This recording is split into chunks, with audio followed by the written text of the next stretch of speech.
తెలంగాణ చరిత్రలో ఇది చారిత్రక దినము.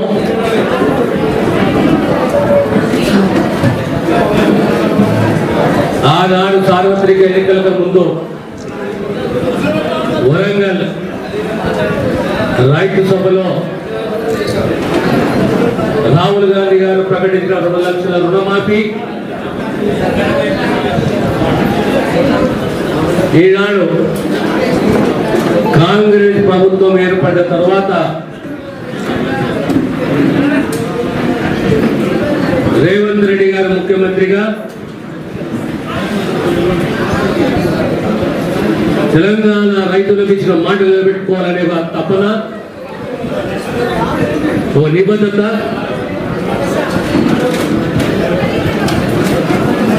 ఎట్టి పరిస్థితుల్లో ఆగస్టు 15 కన్నా ముందు 2 లక్షల రుణమాఫీ చేయాలి.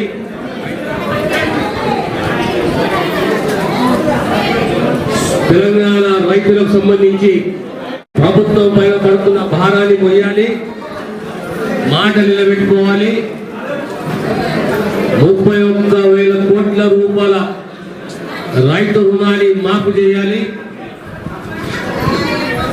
అని ఒక కమిట్మెంట్ తోటి, నిబంధనతోటి రుణమాఫీ కార్యక్రమాన్ని మొదలుపెట్టిన రేవంత్ రెడ్డి గారు మన రాష్ట్ర ముఖ్యమంత్రి గారికి,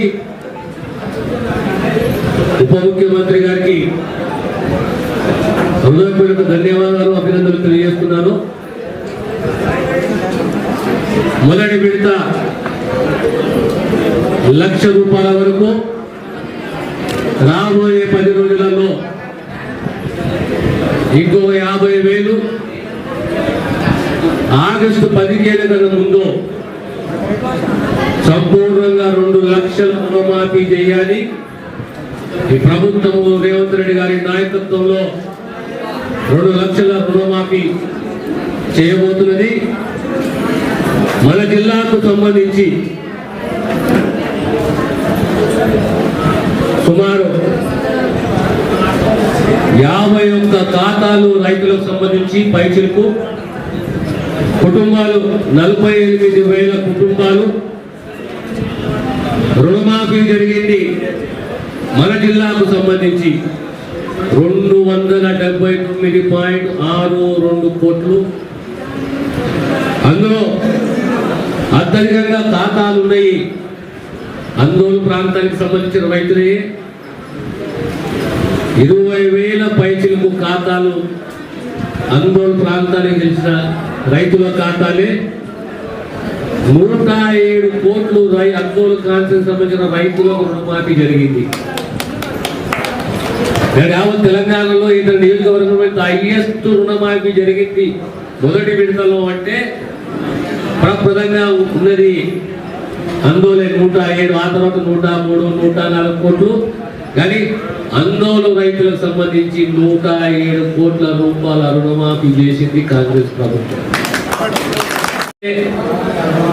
వాగ్దానాలు చేసినాము, ఆ వాగ్దానాలకు కట్టుబడి ఉన్నాము. రైతు సంక్షేమము, వ్యవసాయం దండుగ కాదు పండుగ. గతంలో 2009లో కూడా ఆనాడు కాంగ్రెస్ యూపీఏ సర్కారు ప్రభుత్వము మన్మోహన్ సింగ్ గారు, రాష్ట్రంలో రాజశేఖర్ రెడ్డి గారు ఆనాడు రుణమాఫీ చేయడం జరిగింది.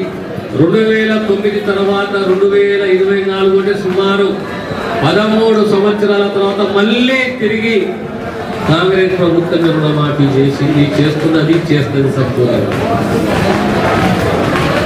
ప్రజల సంక్షేమమే కానీ, రైతుకు భద్రతనే కానీ, విశ్వాసమే కానీ, విశ్వసనీయతనే కానీ, రాష్ట్ర అభివృద్ధి కానీ కాంగ్రెస్ ప్రభుత్వం రేవంత్ రెడ్డి గారి నాయకత్వంలో కట్టుబడినది.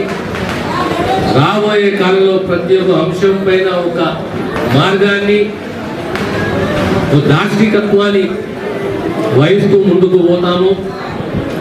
ప్రాంతం అభివృద్ధి చెందాలి, తెలంగాణ సంపూర్ణంగా అభివృద్ధి చెందాలనే ఒక నిబద్ధత, పట్టుదల మా ముఖ్యమంత్రి గారికి, ప్రభుత్వానికి ఉంది.